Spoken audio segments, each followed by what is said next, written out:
Our family has been chosen for a great task. To save the innocent. The innocent? The animals. Why are they innocent?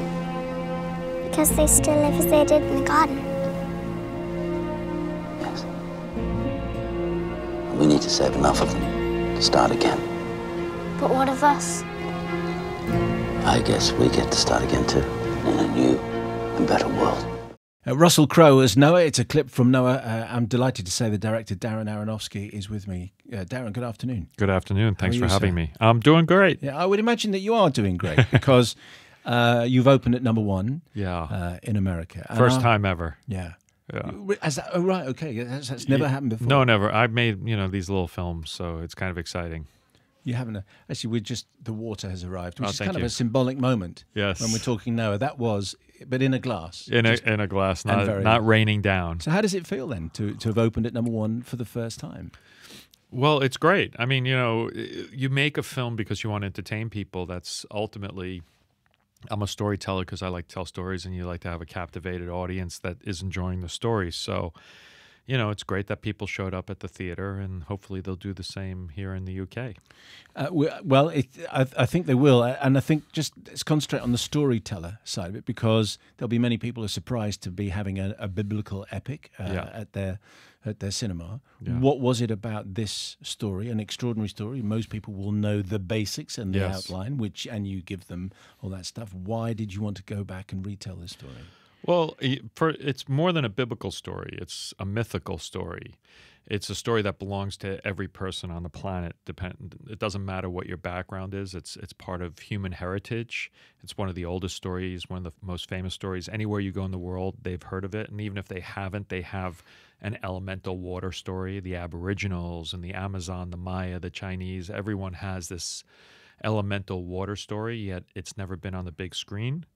So I thought that would be an interesting place to start. But I think it was as soon as you started to look at the actual 4 chapters, because it's only 4 chapters in the Bible, it suddenly gets very interesting because there's all these strange things in it, like angels that were walking on the planet, and a world without rainbows, and the giant Leviathan living beneath the sea.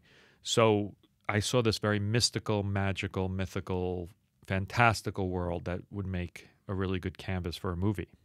Had you always wanted to make this story then? Well, for me, the story starts when I was 13 years old. I had a magical teacher who told everyone to take out a paper and pen and write something about peace, and I ended up writing a story on Noah. I ended up winning a contest for the United Nations, and so Noah as a story has been kind of this sort of turning point in my life where I suddenly was into creative writing and storytelling. And then when I got to L.A. with my first movie, Pi, I was wondering why the biblical epic had sort of been a dead genre, even though 21st century filmmaking could suddenly make the great miracles of the Old Testament come to life in a new way. As soon as the phrase biblical epic is muttered, particularly in the United States, you, I imagine, have a whole bunch of issues which come at you, which will happen to much lesser extent in Europe. And that is that people have their version of this story. Sure. That they want you to tell. And it might be a fluffy version, and it might be a Sunday school version. They might want it to be a literal version. Yeah. Well, I don't know what literal means. No, okay. But did you, how much of that were you aware of, and how much of that did you care about? Well, I always felt that when you look at the Noah story, it's so mythical that it wasn't a question of people going, that could be a literal interpretation. To me, it sounds ridiculous to me. You can't, everything in it is miraculous. So if you can't ground it in any form of reality, then what is it? I mean, if you think about it, the second you cast Russell Crowe, it's an interpretation. But everything, all religious art is an interpretation. Not to compare us to Michelangelo, but you look at the Sistine Chapels, and that moment between God and Adam is the fingertip, the E.T. moment is a interpretation. That's not in the Bible at all, but yet it's this symbol of the creation of man. So I think when you're dealing with the pre-flood time and there's such magical, mystical things happening, you have to interpret it for an audience. And I think it actually becomes more powerful as soon as you get away from the literalism of 6 days of creation actually being 6 days, and say, hey, that could be poetry and metaphor, then it becomes something very beautiful. And I think of it this way. If you were to take the ideas of evolution and present them to people 1,000 years ago, 2,000 years ago, or even to some people in today's world, it sounds like gibberish. So you needed something like the 6 days of creation to, kind of enlighten how the world was created to people back then. But now in 21st century, when it's scientific fact, you need to figure out ways of telling this story through the modern lens. Are you surprised at all that in 2014 you have to tread carefully on this issue? I mean, I'm not really treading carefully. I don't really care because to me it's silly. No, fair enough. It's evolution is scientific fact, and it's been around. The evidence is overwhelming that that the universe is not 5,000 years old. And so for people that are still trying to hold on to that, I think it's a mistake because there's beauty in turning into poetry. We don't ask how Icarus flew so high to the sun with wax and how the wax and the feathers attached to his body, yet we get the whole point of hubris and flying too high to the sun to get burnt. And that story becomes incredibly more powerful, not because you're questioning the scientific reality of if a man can flap with his arms to fly. So the fact that Noah, a cautionary tale about taking care of each other and taking care of the world, you don't have to question, on both ends. You get atheists saying, hey, you can never fit so many animals into the ark. I mean, that's a ridiculous argument. You don't argue about it. It's myth. And with myth, it becomes more powerful. Through poetry, we can be inspired by these themes to apply them to our own lives. And there is undeniably wisdom in these stories because people have been telling them over and over again, and they've been more and more refined. What does it mean that Noah gets drunk? What does it mean that the first thing he does after the flood is get drunk? There's no commentary in the Bible about it, but there's endless commentary about people saying, well, that's really interesting. What does that mean?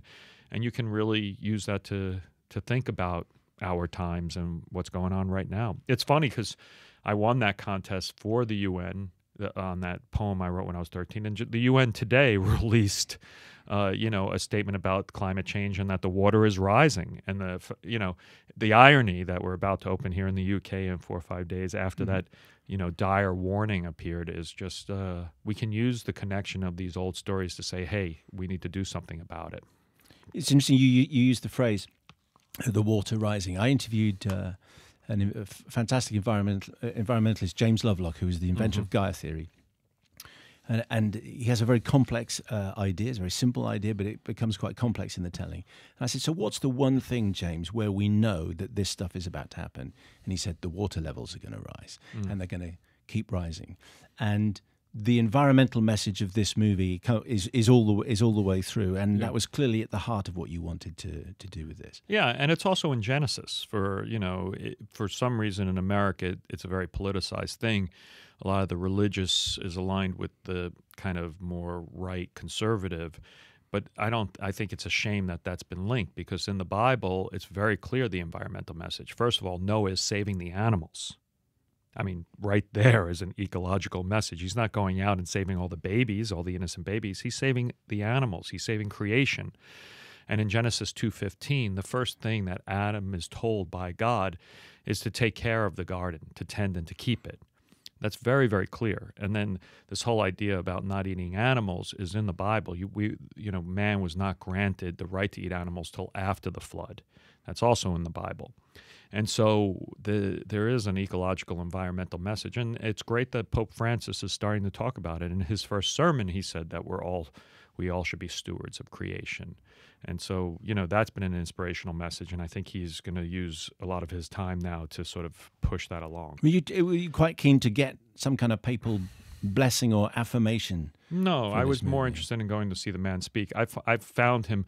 I think there's been a real shift there and a real inspiration. A Jesuit who takes the name Francis and Saint Francis, who was the saint of animals, is very connected. And the fact that in his first sermon, once again, he was talking about stewardship, good stewardship of the planet, and putting an environmental message out there, which might be the first environmental message coming out of a pope in a very long time. And it was his first sermon, and he's already been to the Amazon. He's very inspirational, I think, because, if we can recognize that this isn't a political issue, this is a human issue, And this is not just a human issue, it's an earth issue. It's for all of us. I think that's really important. Why was it Russell Crowe for you as Noah? Was there anyone else ever? It's a pretty hard role to fill, you know. First you got to have real cojones to take on the role, true. you know. You know, it's just very scary, I think, for most actors. You want me to play Noah? That's a very scary idea. But with all the miracles that are in the film, the Great Deluge, the animals 2 by 2, the first rainbow, everything in it is miraculous. You know, giant angels walking on the planet. I needed someone to ground the story. I needed someone, you know, who every time he opened his mouth, you believe that he was telling the truth. And that's what Russell does when he's on screen. When he's his greatest, he's just so present, and you believe everything that's going on in front of him. I don't want to explain away too much of the film, Please. but there is a moment which happens, and then for a large part of the movie, particularly the last section when we're on the ark, where we feel fantastically uncomfortable because we wonder whose side we're on. Yeah. And we are looking at your Noah, Russell Crowe's Noah, as a crazed zealot who is using the language of religion and God to justify slaughter on an enormous scale and a continued slaughter. And you kind of, this is a very strange moment for a lot of people because it's the story that we think we know, and then all of a sudden we don't know whose side we're on. Was that always Love it? I love it. the key to the story? Well, I mean, there's several reasons for it, but, you know, in the Bible, the story of Noah is the fourth story. It goes from creation, the beauty of creation, to the original sin, to the first murder. Cain kills his brother Abel. And then it jumps forward 10 generations, and the Noah story begins. And it says that the Creator was so grieved in his heart because of what man had done to the planet and what man had done to other men, that man was filled with wickedness, and they had corrupted the earth. And to us, and then he makes the decision that he's going to destroy his creation. So this is the creation that just a few chapters back was good, and he rested.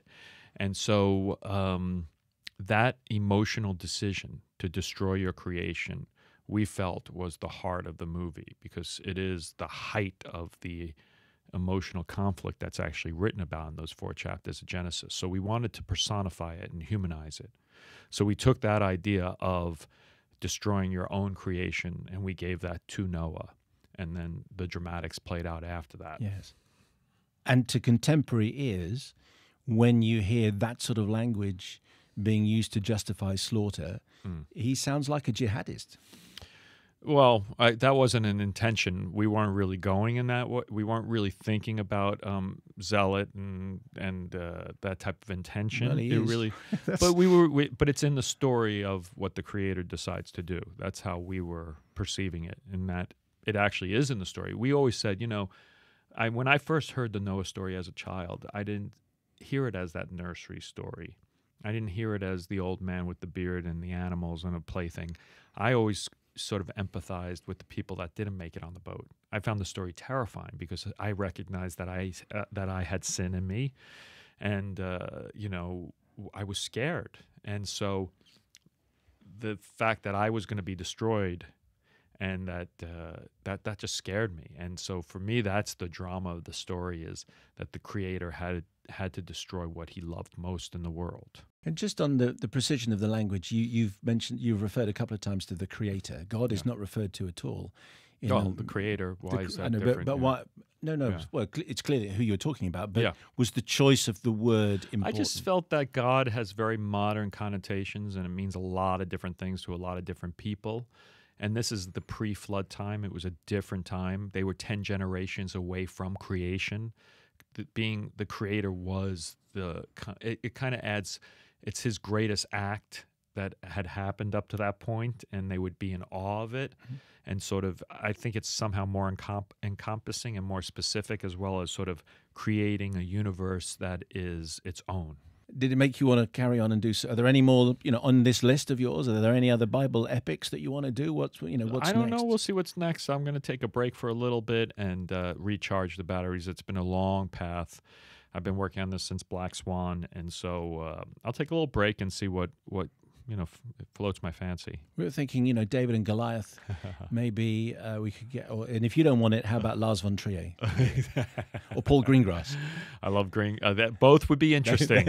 I love I'd love to see other. I mean, I'm so excited for Ridley Scott's take on Exodus. He's one of my favorite filmmakers, and The Ten Commandments is one of my favorite films. So to see Ridley reinvent it will be great. Darren Aronofsky, we appreciate your time. Thank you, sir. Thank you, Simon.